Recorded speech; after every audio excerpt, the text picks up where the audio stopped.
안녕하세요.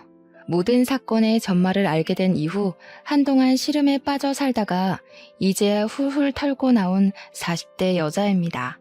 정말 이 사건을 어떻게 이야기를 해야 할지 막막합니다만 세상에 천벌받을 사람들이 많다는 걸 공론화시키고 싶어서 이렇게 글을 씁니다. 저희 아버지는 한평생 너무나도 선한 사람으로 살다가 억울하게 눈을 감으셨습니다. 정말 상상조차 할 수 없는 일이 저에게 벌어지게 된 것이죠. 다시 생각해도 가슴 아프고 머리가 어질어질할 정도로 충격적인 일이지만 이야기를 풀어보도록 하겠습니다. 저의 고향이자 지금까지 살고 있는 곳은 지방 변두리에 있는 작은 마을입니다. 자세한 위치는 차마 적을 수 없는 점 양해 부탁드립니다. 워낙 시골 동네고 좁디 좁은 곳이라 소문이 빨리 도는 곳이거든요. 작은 마을의 특성상 읍내로 나가려면 차를 타고 15분 정도 가야 합니다. 우리 마을 안에도 필요한 가게는 몇 군데 있긴 하지만 생활권이 좋은 동네는 아니었어요. 그래도 한 동네에서 오래오래 대대손손 다들 얼굴을 보고 자란 사이라서 그런지 마을 사람들끼리의 단합도 좋고 사이도 좋았습니다. 서로 좋은 게 있으면 기쁨으로 나누고 아픈 게 있으면 슬픔으로 나누는 정감 있게 그렇게 사는 사람들이었습니다. 제가 대학을 다른 지방으로 진학을 하게 되면서 그 마을을 떠나게 되긴 했지만 우리 부모님 곁에는 좋은 친구들이 있었기에 마음 놓고 떠날 수 있었습니다.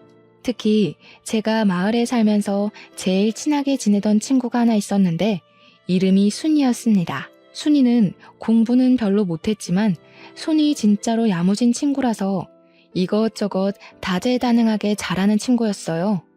거기다가 순이 씨 집 아저씨가 우리 엄마랑 초등학교 때부터 동창인 사이인지라 다른 집들보다 순이네 집과 함께 보낸 시간이 몇 배로 많았습니다. 부모들끼리도 숨기는 거 없이 친한 사이니까 당연히 자식들끼리도 친해진 거였죠. 저에게는 2살 터울의 남동생이 있었는데 제 남동생도 순이를 저보다 더 친누나처럼 따르고 지냈습니다. 제 말은 믿지 못해도 순이의 말이라면 껌뻑 죽는 신용까지 하는 사이였으니 얼마나 돈독한 사이였는지 상상이 가시죠? 순이네 아줌마는 마을에서 유일하게 세탁소를 운영하시던 분이었습니다. 사실 마을 사람들이 입는 옷이 다 고만고만해서 세탁을 맡길 일은 별로 없었는데 수선 솜씨가 정말 좋으셨어요. 다 해진 옷을 기워 새 옷처럼 만들어주시기도 했고 유행이 지난 옷을 리폼해서 다른 옷처럼 만들어주시기도 했습니다. 아줌마의 야무진 손을 순이가 그대로 물려받은 거였죠. 거기다가 순이네 아저씨는 동네 유일한 자동차 정비소를 운영하고 있었습니다. 변두리 마을이다 보니 마을 사람들 대부분이 농사를 지으면서 생계를 유지하고 있었거든요. 저희 집만 해도 과수원을 크게 운영하고 있었고요. 농기구 장비부터 시작해서 마을 필수품인 트럭까지 기계라면 못 고치는 게 없다고 하실 정도로 손이 빠르고 정확한 정비사였습니다. 과수원을 운영하던 저희 집은 순이네에게는 항상 무상으로 개일 과절들을 나눠주곤 했죠. 마을에서 가장 큰 땅을 가지고 있다고 소문이 난 우리 집인 만큼 농작물도 꽤 여러 종류를 재배했거든요. 어릴 때는 철마다 트럭을 타고 과일을 따러 다니는 게 재미있기도 했죠. 과일을 수확하는 철이면 순이도 순이네 아줌마 아저씨도 모두 우리를 도와주곤 했습니다. 그 좁은 시골 동네에서 타지로 대학을 가게 되면서 저는 마을과 조금 멀어지게 되었습니다. 다른 동네에 물을 먹게 되니까 그 시골 마을이 얼마나 좁디 좁았는지 실감이 나기도 했고요. 제가 마을을 떠나면서 순이에게 다른 동네에서 살아보고 싶지 않냐고 물어보니 순이는 그 마을에서 평생 살 거라고 했습니다. 대입에 실패하기도 했고 자기는 이 마을이 너무나도 평화롭고 좋다고 했어요. 아줌마의 세탁소 일을 도와주면서 그렇게 제 몫을 하고 지내다가 좋은 사람이랑 결혼해서 마을에 정착할 거라고 했습니다. 저는 그런 순이를 어린 마음에 비웃으면서도 그래도 우리 부모님 옆에 있으니 우리 부모님이 적적하진 않겠다고 생각했죠. 내심 순이의 결정에 우리 부모님도 제가 대학이고 뭐고 다 때려치우고 마을에 남아서 과수원을 물려받았으면 하셨습니다. 제 생각은 물론 달랐습니다. 저에게는 남동생이 하나 있지 않겠습니까? 남동생이 과수원을 물려받을 거라고 생각했거든요. 그 땅이 얼마나 큰 땅인데 당연히 장남에게 물려주는 게 인지상정 아니겠습니까? 어릴 때부터 저는 그 땅을 단 한 번도 탐내 본 적이 없습니다. 남동생이 기둥처럼 버티고 있었으니까요. 타지 생활은 꽤 어려웠습니다.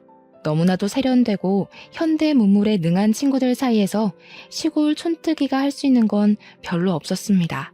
물론 마을이 구석진 곳에 있다고 해서 전기도 안 들어오고 휴대폰도 안 터지고 하는 건 아니었지만 친구들이랑 처음 패밀리 레스토랑에 갔을 땐 겁이 나더군요. 아무리 메뉴판을 읽어봐도 뭐가 뭔지 모르겠고 이거 주세요 저거 주세요 하는 친구들을 보면서 따라하는 것밖에 할 수 없었거든요.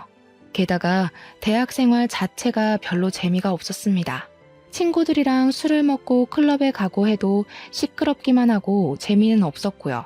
제일 큰 것은 성적에 맞춰서 대학을 간 것이어서 전공하던 과목도 그다지 관심이 가지 않는다는 거였죠.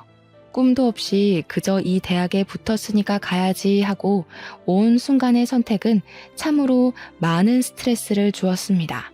하지만 대학 자체는 졸업을 해야 했기에 저는 꾸역꾸역 버텨내고 있었습니다. 그렇게 2년을 버텨내고 동생에게서 서울에 있는 대학에 합격을 했다고 연락이 왔습니다. 저보다 더 똑똑했던 동생이었기에 당연히 서울에 있는 학교에 무난히 합격할 거라고 생각했는데 기뻐하는 동생의 목소리를 들으니 더욱 좋더라고요. 그런데 동생이 저에게 제가 상상도 하지 못했던 이야기를 넌지시 꺼내더라고요. 자기는 언론 쪽으로 공부를 해서 자랑스러운 기자가 되고 싶다고 이야기를 했어요.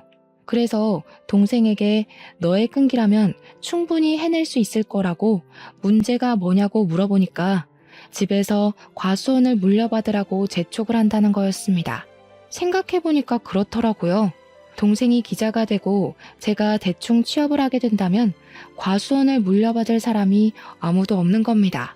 부모님께서 누나도 없는 마당에 동생에게 대학도 가지 말고 하루빨리 과수원 일을 배우라고 했다는 겁니다. 너네 누나도 도망갔는데 당연히 둘째가 물려받아야 모양이라도 살지 않겠냐고 했다는데 제가 띵 하더라고요. 제 동생은 꿈도 확실하고 공부도 저보다 훨씬 잘하지 않겠어요?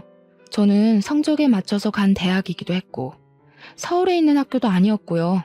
거기다가 전공 과목 자체도 저와는 영 맞지 않는 것 같고 이렇게 시간을 보내도 되나 싶어서 적당한 중소기업에 취직하려고 애쓰지 않을까 하던 찰나였거든요. 제 인생 모토가 대충인 사람이라 대충 졸업하고 대충 취직하고 대충 결혼해서 대충 살아야지 싶었는데 동생의 고민을 들으니까 너무나도 부끄러워진 거죠. 하지만 저에게도 꿈이라는 게 생길지도 모르는 일이니까 동생에게 딱 잘라서 내가 과수원을 물려받을게 라는 말도 못하겠더라고요. 결국 대학을 졸업할 때까지 저에게는 과수원이 짐처럼 남게 되었고 휴학을 하고 군대를 간 동생에게 결심을 말했어요. 내가 과수원을 물려받을 테니까 넌 꼭 기자가 되어서 네 꿈을 이뤘으면 좋겠다고 했습니다. 동생은 저에게 울먹이면서 고맙다고 몇 번이고 인사를 했어요. 누나가 그 짐을 짊어지는 대신 자기도 꼭 누나를 돕겠다고요. 말이라도 고맙지 우리 동생이 언제 저렇게 철이 들었나 싶더라고요. 저는 결국 타지 생활을 청산하고 다시 그 좁디 좁은 마을로 내려가게 되었습니다. 버스 터미널에서 마을버스를 타고 한참을 들어가 마을 입구에 딱 섰는데 뭔가 느낌이 새롭더라고요. 이제 여기에 뿌리를 내리고 우리 가업을 잇기 위해 내가 노력을 해야지 하고 결심을 단단하게 했어요. 제가 과수원을 물려받겠다고 부모님께 이야기를 했던 건 아니라서 앞으로 부모님과 상의를 하긴 해야 했어요. 그냥 막무가내로 마을에 내려온 것이었거든요. 집에 도착하니 그냥 놀러온 줄 알았던 딸이 짐을 싸들고 온 걸 보고 부모님께서 조금 놀란 듯 하셨습니다. 저는 다짜고짜 할 말이 있다고 부모님께 이야기를 풀어놓기 시작했어요. 남동생의 꿈을 응원해주고 싶으니까 혹시 아들이 과수원을 물려받아야 하는 법이 있는 거 아니면 제가 물려받고 싶다고요. 부모님께서는 예상도 못했던 일이 벌어지긴 했지만 과수원을 물려받겠다고 자식이 짐까지 싸들고 내려왔으니 두 팔 벌려 환영을 해주었습니다. 세상에 아들이 물려받아야 하는 법이 어디 있냐면서 그렇게 꽉 막힌 사람들 아니라고 이제 과수원 운영하는 법을 찬찬히 알려주시겠다고 했어요. 저는 부모님 집에 정착을 하게 되었고 타지에 있던 짐들도 전부 부모님 댁으로 보냈습니다. 그렇게 1년을 넘게 과수원 일을 제대로 배우기 시작했습니다. 그냥 그동안 했던 것처럼 과일만 따고 선별만 하고 포장만 하면 끝나는 일인 줄 알았더니 내부에서 이뤄지는 사무일이 엄청나게 많더라고요. 거래처도 일일이 다 따지고 봐야 하고 외워야 하고 과일값 협상도 해야 하고 정말 할 일이 태산이라 이걸 어떻게 다 하지? 싶었습니다. 엄청나게 바쁘게 지낸 와중에도 순이랑은 꾸준히 만나고 연락을 하면서 지냈어요. 마을에 살던 젊은 또래 친구들은 죄다 타지로 떠나서 정착을 한 터라 저에게 남은 마을 친구는 오로지 순이밖에 없었습니다. 또 순이네 아저씨랑 우리 엄마랑 동창이라서 가족들끼리도 자주 보고 그랬다고 했잖아요. 순이뿐만 아니라 순이네 부모님과도 정말 많은 시간을 보내면서 많은 추억을 쌓았습니다. 군대를 제대하고 복학하기 전까지 대학에 복학하고 나서도 방학이면 틈틈이 내려오는 동생도 합세해서 추억을 쌓았죠. 동생이 내려오는 날이면 우리 집에서 작은 잔치가 열리기도 했습니다. 우리 동네가 배산임수로 유명한 동네이기도 했습니다. 변두리 산의 인근에 있는 마을이었는데 강이 굽이쳐 흐르는 곳이기도 했거든요. 공기도 좋고 물도 맑고 정말 요양하기 딱 좋은 그런 마을이라고나 할까요? 그래서인지 어릴 때 마을에 살던 분들도 나이 먹어서 다시 내려오고 하기도 했어요. 강에서 수영도 하고 산에서 솔방울도 줍고 했었는데 요 강이 또 낚시터로 상당히 유명한 장소였거든요. 저는 과수원 일을 하고 쉬는 날에는 낚시를 배워서 낚시를 다니기도 했습니다. 우리 아빠는 과일 따는 거 말고는 할 줄 아는 게 없어서 낚시 장인이라는 순이네 아저씨와 함께 낚시를 다니기 시작했어요. 손맛을 한번 보면 절대로 잊을 수 없다는 아저씨의 말처럼 저도 낚시에 요령이 생기니까 이게 너무나도 재미가 있더라고요. 낚싯지가 움직일 때까지 고요하게 평화가 유지되는 그 시간이 정말 사색에 잠기기도 좋고 저의 지난 날을 돌아보기에도 너무 좋았습니다. 순이네 아저씨는 항상 순이는 낚시 몇 번 가보더니 재미없다고 안 간다고 한다면서 저한테 딱 너 같은 딸이 있었으면 좋겠다고 하셨죠. 저도 물론 비슷한 감정이 들었습니다. 우리 아빠는 저와 다르게 술도 전혀 못 드시고 이런 취미도 없으셨거든요. 오죽하면 제가 순이네 아저씨한테 술을 배웠다니까요. 아저씨랑 술 한 잔 걸치면서 낚시도 하고 라면 끓여 먹는 게 그렇게 재미있을 수가 없었어요. 제가 과수원 일을 하면서 받은 스트레스를 순이네 아저씨와 취미생활을 도모하면서 풀었으니 대단히 친한 사이였죠. 동생이 오는 날이면 고기 파티가 열리곤 했는데 순이네 아저씨가 또 바비큐 장비를 다 가지고 있었어요. 그래서 순이네 집에서 고기를 구워 먹고 술도 마시고 진짜 신이 나게 놀기도 했습니다. 우리 아빠가 순이네 아저씨한테 얼마나 고마워했는지 몰라요. 자식들을 친자식처럼 너무 잘 챙겨준다고요. 그러던 와중에 순이한테 선자리가 들어왔고 읍내에 사는 건실한 청년과 선을 보게 되었습니다. 마을에 계신 어르신이 주선한 선자리였는데 그 어르신이 평판이 별로 좋은 분은 아니라서 저희 가족도 꽤 걱정을 하긴 했어요. 그런데 발그레해진 뺨을 하고 돌아온 순이는 그 남자가 너무나도 마음에 든다고 했습니다. 평소 마을을 떠난 적 없던 순이가 아줌마 밑에서 세탁소 일 도우며 근근히 잡일하며 사는 게 마을 사람들도 걱정이 되었었나 봐요. 시집이라도 멀쩡하고 건실한 남자 붙잡아서 가는 게 좋은 거 아니겠냐고 주위에서도 잘 만났다고 칭찬을 해주었죠. 웬일로 그 괴팍한 노친네가 좋은 사람을 다 소개해줬냐고 잘 됐다고 한 소리씩 얹었어요. 상대방도 그렇고 순이도 그렇게 둘 다 첫눈에 뿅 간 건지 연애를 시작하더니 얼마 지나지 않아서 결혼까지 하겠다고 한 거죠. 우리 집 와서 연애하는 이야기를 해주는데 제가 너무너무 신기하더라고요. 어떻게 사람에게 첫눈에 반할 수 있지? 싶어서요. 저는 여태 그런 운명의 상대를 만나본 적도 없었고 첫사랑이라고 일컫는 그런 남자도 없었거든요. 혼자 짝사랑을 두어 번 해봤는데 상대가 저에게 관심 없는 걸 알자마자 자연스럽게 마음이 식더라고요. 아무튼 이런저런 이야기를 나누는데 우리 아빠가 옆에 슬쩍 오더니 우리 딸이 아무것도 모르는 철부지였구나 하시는 겁니다. 그러더니 첫사랑이라는 게 무척 대단한 사랑이라고 하더라고요. 추억으로도 깊이 남는 거고 또 시간이 지나면 친구로도 남는 게 첫사랑이라고 하시는데 첫사랑이랑 무슨 친구를 하나 싶었죠. 세상에 그런 사람이 어디 있냐고 하니까 아빠가 껄껄 웃으면서 너네 엄마가 첫사랑이랑 친구하고 지내잖아 이러는 겁니다. 알고 보니까 순이네 아저씨가 우리 엄마의 첫사랑이라고 하더라고요.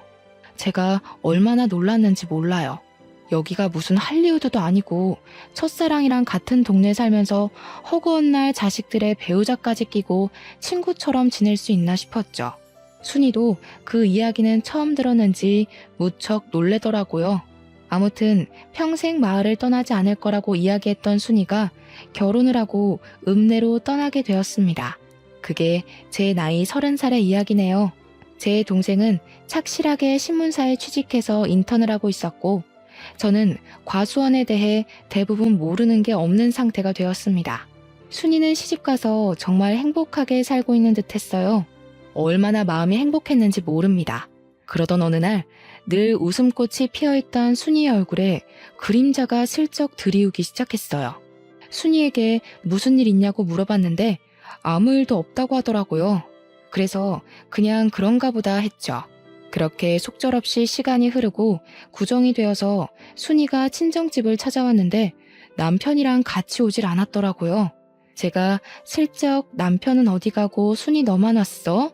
하고 물어보니까 남편이 일이 바빠서 같이 못 왔다고 하는데 표정이 좀 울상이더라고요. 표정이 영 안 좋으니까 친구로서 걱정도 되고 왜 그렇게 안색이 별로냐고 물어봤죠. 결혼한 지 1년밖에 지나지 않았는데 벌써부터 권태기가 찾아온 거야? 하면서 너스레를 떨었어요. 그랬더니 그냥 조용히 웃고 말더라고요. 그래서 혹시 너 임신해서 컨디션이 안 좋은 거 아니냐고 물어봤죠. 순이가 한숨을 푹 쉬면서 아니라고 임신을 해야 하는데 잘 안 돼서 스트레스라고 하더라고요. 시댁에서 손주를 빨리 낳으라고 닥달하는 듯 했어요. 참 대한민국의 꼬장꼬장한 시어머니들이란 위로는 해야겠다. 저도 잘 모르는 부분이니까 그냥 말로만 이야기를 해줄 수밖에 없었죠. 너무 스트레스 받으면 임신에 영향을 끼친다더라. 마음 편하게 먹고 기다리면 찾아오지 않겠냐 이런 말들이요. 그렇게 몇 개월이 더 지난 어느 날 순이에게서 드디어 임신을 했다는 소식이 전해져 왔습니다. 순이네 부모님도 얼마나 신나하던지 막 먹을 거 바리바리 싸들고 입덧으로 고생한다는 딸 보러 읍내에 가더라고요. 몇 주가 흐르고 안정기가 찾아온 것 같다고 아이 성별이 딸이라는 소식을 들었어요. 그 전주까지 과수원 수학철이라 제가 무척이나 바빠서 순이를 보러 읍내에 한 번도 가지 못했었거든요. 이참에 아기 옷이나 한 벌 사서 순이한테 선물로 줘야겠다 싶었죠. 이왕이면 서프라이즈로 해주면 어떨까 싶기도 했어요. 순이는 일을 하지 않고 집에서 지내고 있다는 이야기를 들었거든요. 그래서 순이네 아저씨한테 순이네 읍내 집을 물어보고는 때마침 내려온 남동생과 함께 선물을 사들고 찾아갔습니다. 딸을 가졌다고 했으니 분홍색 네이도 사고 아가들이 쓰는 용품들도 사서 순이네 집 벨을 눌렀습니다. 분명 벨을 누르기 전에 안에서 사람 기척도 느껴졌고 순이 목소리도 흐릿하게 들린 것 같은데 벨을 누르자마자 조용해지는 거예요. 못 들었나 싶어서 현관문을 쿵쿵 두들기는데도 아무도 문을 열어주지 않더라고요. 벨을 2번 더 누르고 아무도 없어요? 순이야! 하고 부르는데 누가 누구세요? 하면서 화를 내면서 문을 벌컥 열더라고요. 순이 남편이었어요. 그런데 꼬락서니가 영 이상한 겁니다. 술 냄새도 잔뜩 나고요. 저를 빤히 쳐다보면서 인상을 쓰길래 나 순이 친구라고 순이 집에 있죠? 하는데 집에 순이가 없다는 거예요. 분명 제가 순이로 추정되는 목소리를 뻔히 들었는데 순이 없다고 문을 떡하니 지키고 있으니까 수상하잖아요. 마누라가 임신까지 했는데 설마 이 새끼 바람을 피우는 건가? 하는 생각이 들었죠. 근데 현관 앞 신발장에 순이가 맨날 신는 신발이 떡하니 있더라고요. 그래서 제가 순이 목소리를 들었다고 순이 불러달라고 했습니다. 그 순간 우리 남동생이 뭔가 이상한 낌새라도 느낀 건지 그렇게 예의가 없는 자식은 아닌데 순이 남편을 밀치고 집으로 들어가는 겁니다. 당황한 순이 남편은 뭐 하는 짓이냐고 남동생을 끌어내려고 하고 저는 그런 순이 남편한테 순이가 근처에 나간 거면 집에서 기다리겠다고 했죠. 우리가 선물도 사왔는데 문전 박대하는 건 아닌 것 같다. 내 동생 서울 가야 하니까 오늘 꼭 만나야 한다고 했습니다. 순이 남편이 짜증을 확 내는데 집에 들어간 동생이 갑자기 막 집안을 뒤지는 거예요. 순이 남편이 놀래서 아, 뭐 하는 거야? 나가! 하는데 남동생이 아랑곳하지 않고 방문을 막 벌컥벌컥 열었어요. 일단 남동생이 이상한 행동을 하니까 저도 따라 들어가서 뭐 하는 짓인가 하고 살펴봤죠. 집이 큰 집도 아닌데 물건이 어찌나 너부러져 있는지 발에 막 채이더라고요. 순이 성격이 청소를 안 할 아이도 아닌데 하고 의심하고 있었습니다. 순간 남동생이 문 열어봐. 순이 누나 거기 있지? 이러는데 방문 하나가 잠겨 있는지 손잡이가 안 돌아가더라고요. 문 열어봐. 정순이 거기 있지? 이러는데 순이 남편이 너 뭐야? 뭐 하는 새끼야? 경찰 부를 거야? 난리가 난 겁니다. 순간 이거 보통 일이 아니다 하는 생각이 머릿속에 확 스쳐서 제가 순이가 있을 법한 방문에 대고 소리를 쳤어요. 순이야, 우리가 도와줄게 나와봐. 무슨 일인데 그래? 그 순간 순이가 문을 열고 나오는데 저랑 남동생은 까무러치는 줄 알았습니다. 순이가 코피를 줄줄 쏟아내는 채로 머리까지 잔뜩 헝클어진 상태로 울면서 나오더라고요. 제가 너무 놀라서 순이야 하고 순이에게 달려갔는데 순간 남동생이 순이 남편 멱살을 떡하니 잡더라고요. 우리 남동생이 키도 크고 덩치도 꽤 좋았거든요. 키도 작고 몸집도 호리호리한 순이 남편은 우리 동생에게 멱살이 잡힌 채로 대롱대롱 매달렸어요. 캑거리면서 이거 놔 하는데 남동생이 완전 열이 받아가지고 소리를 막 치더라고요. 너 소문 안 좋은 걸 내가 나중에 듣는 바람에 결혼을 말리지 못한 게 천추한이다 이러는데 저는 너무 놀랐죠. 남동생이 네가 우리 순이 누나 때렸냐면서 주먹을 쥐는데 진짜 싸움이라도 날 것 같아서 남동생을 말렸습니다. 동생이 증거가 중요하니까 순이 누나 사진을 찍어두래서 미안했지만 순이의 초라한 모습을 사진으로 찍어두었습니다. 순이 보고 집으로 가자고 했더니 절대 못 간다면서 이 꼴을 하고 어떻게 부모님을 뵙냐고 울더라고요. 그랬더니 남동생이 씩씩거리면서 순이 누나 여기 있다가 저놈한테 험한 꼴 당하고 싶어? 이러면서 우리 집으로 가자고 했어요. 부모님 집이 아니라 우리 집으로 가자고 하니까 순이도 결국 따라오더라고요. 우리 집으로 돌아와서 순이의 꼬락서니를 본 부모님은 억장이 무너진 사람처럼 목덜미를 잡으셨습니다.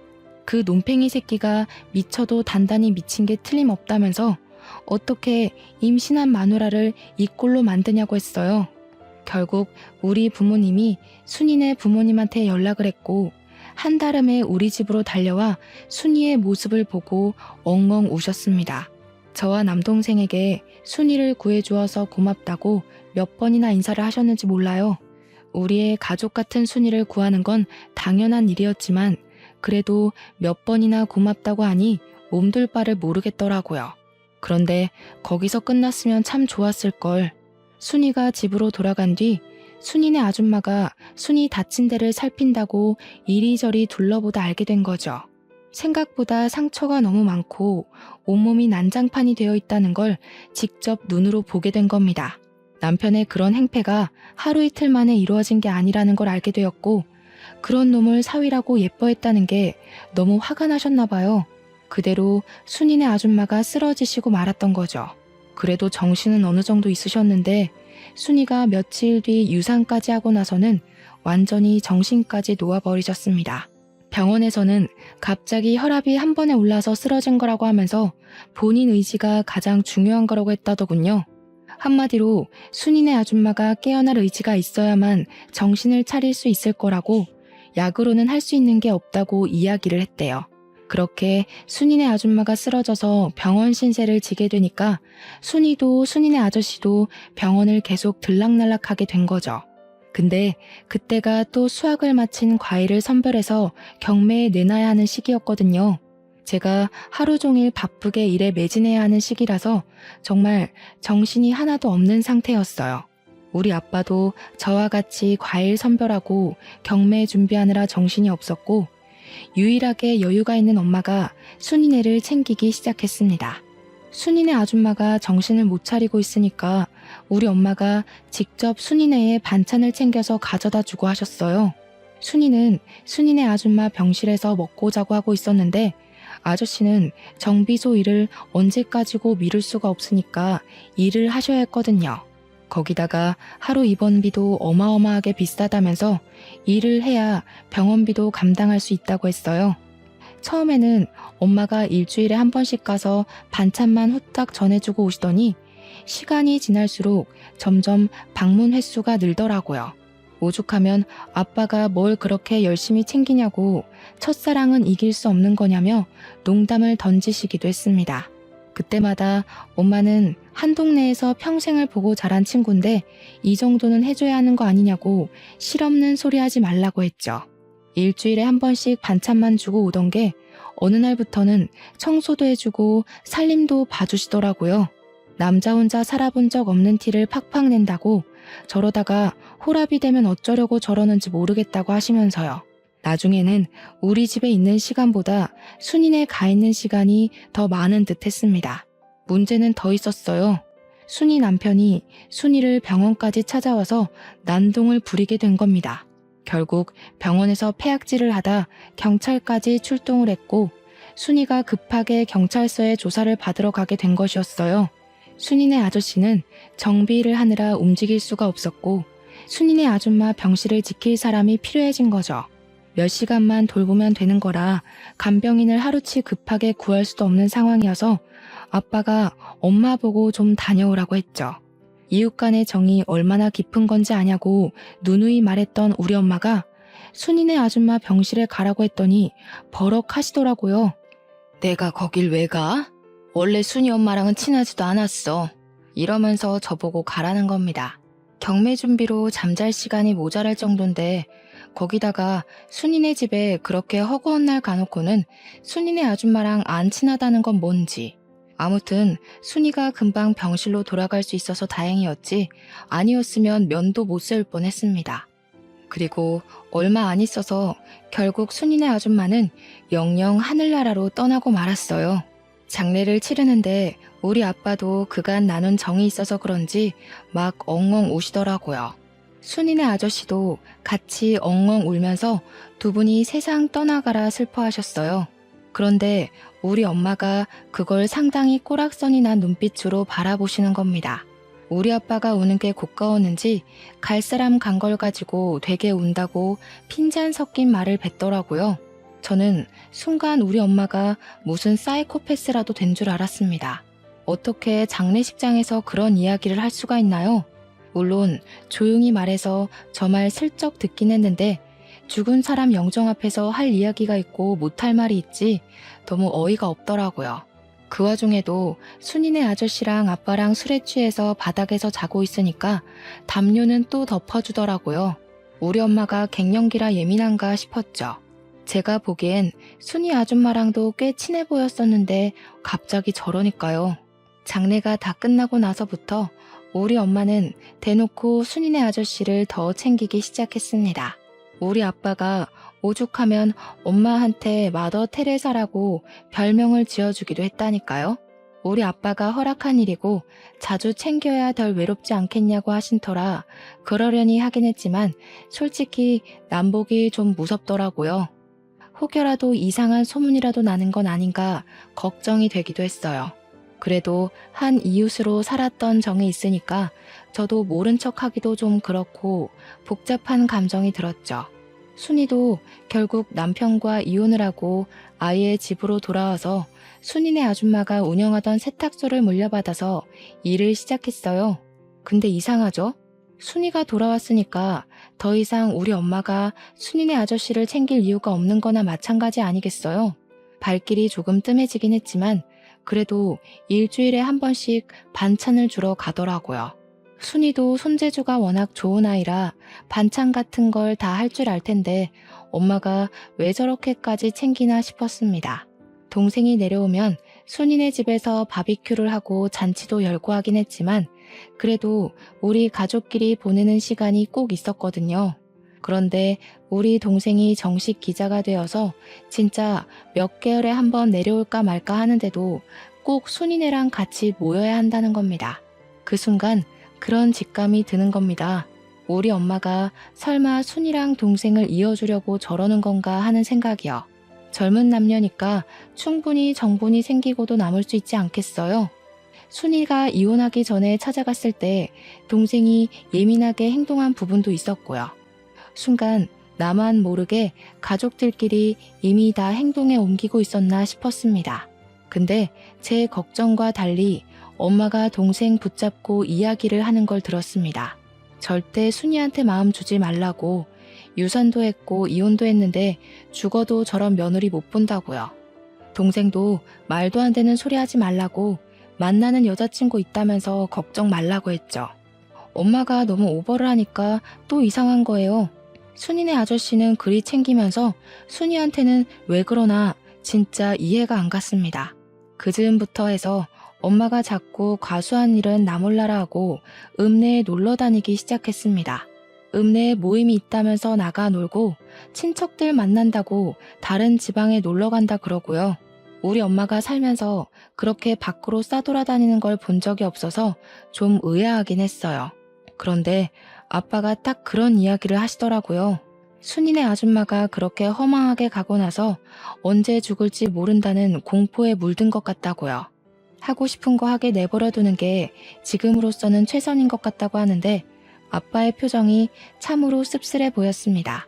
저는 별다른 말 없이 아빠의 결정을 존중해 주기로 했어요. 엄마와 평생 산 건 아빠니까 제가 가타부타 말을 얻는 게 부부간의 신뢰를 깨는 것 같다는 생각이 들어서였죠. 그렇게 몇 개월이 지나고 우리 남동생이 결혼하고 싶은 여자가 있다면서 같은 회사에서 재직 중인 여자를 데리고 마을을 왔어요. 그전부터 만나는 사람이 있다고 운은 뛰어났던 터라 드디어 우리 남동생이 장가를 가는구나 싶었죠. 집에 인사를 시키는데 옳게 될 사람이 너무 참하고 예쁜데 똑똑하기까지 하더라고요. 저도 그쯤 거래처 직원인 남자와 썸을 타고 있던 시기였어요. 우리 아빠는 저에게 넌지시 남동생이 널 제치고 먼저 장가를 들어도 괜찮겠냐 하는데 무슨 문제가 있겠습니까? 아무 문제도 없다고 했죠. 남동생이 축복 속에 결혼을 하고 서울에 완전히 정착을 하게 되었습니다. 저도 동생이 결혼하고 1년 뒤에 만나던 남자와 결혼을 하게 되었고요. 거래처 직원이었지만 과수원 일도 빠삭하고 사람이 건실하고 괜찮더라고요.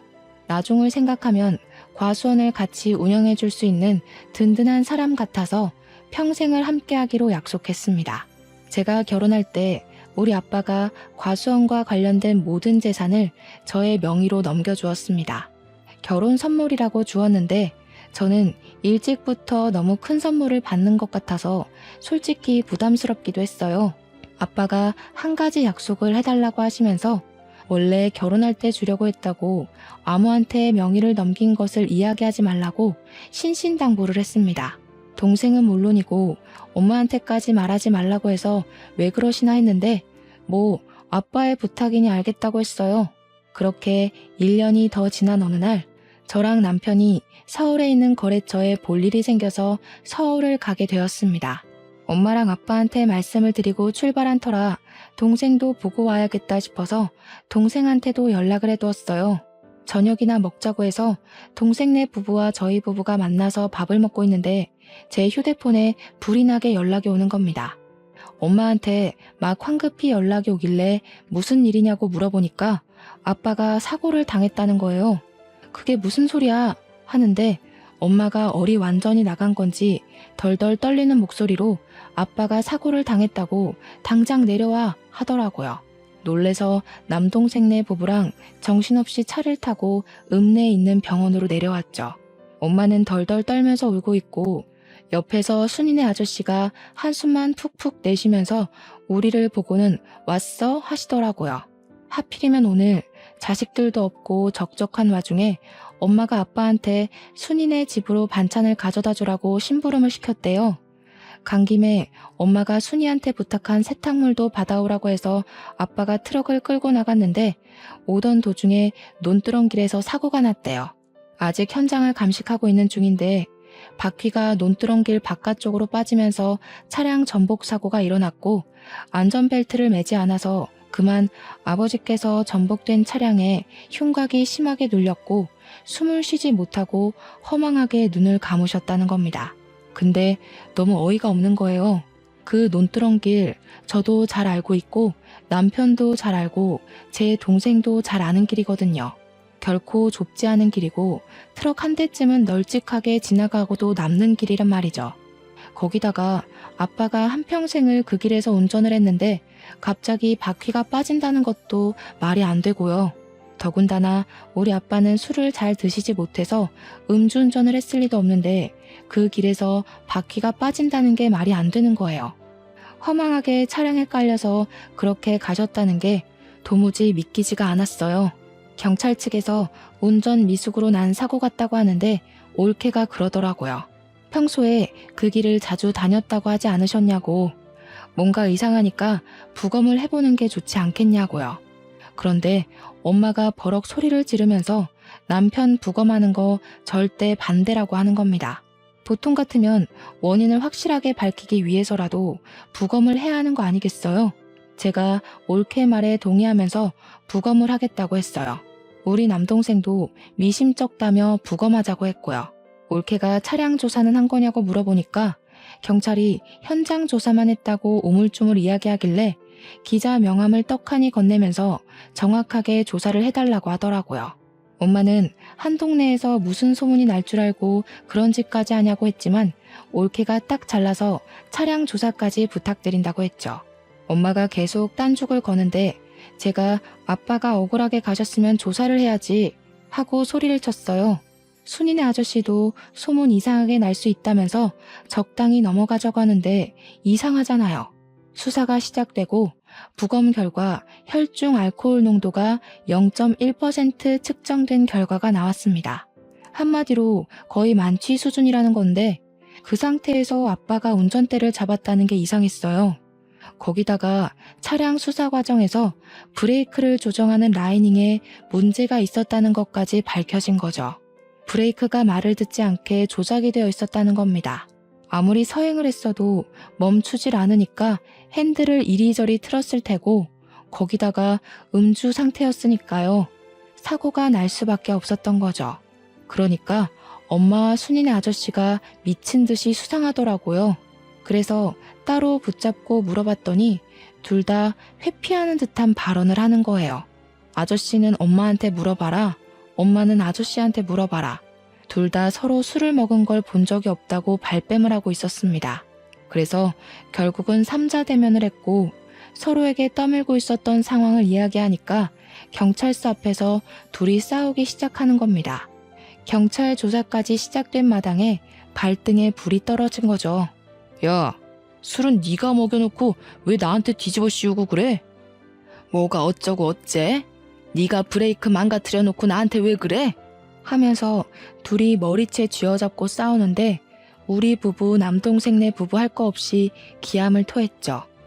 결국 경찰이 개입을 했고 사건의 전말을 들을 수 있었습니다. 순이네 아줌마가 사고로 입원을 한 이후로 순이네 아저씨를 챙겨주다가 둘이 결국 눈이 맞았던 거였어요. 몇 년을 남몰래 바람을 피우다가 순이네 아줌마가 돌아가시고 순이가 돌아오게 되니까 두 분이 마음 놓고 만날 공간이 사라진 거죠.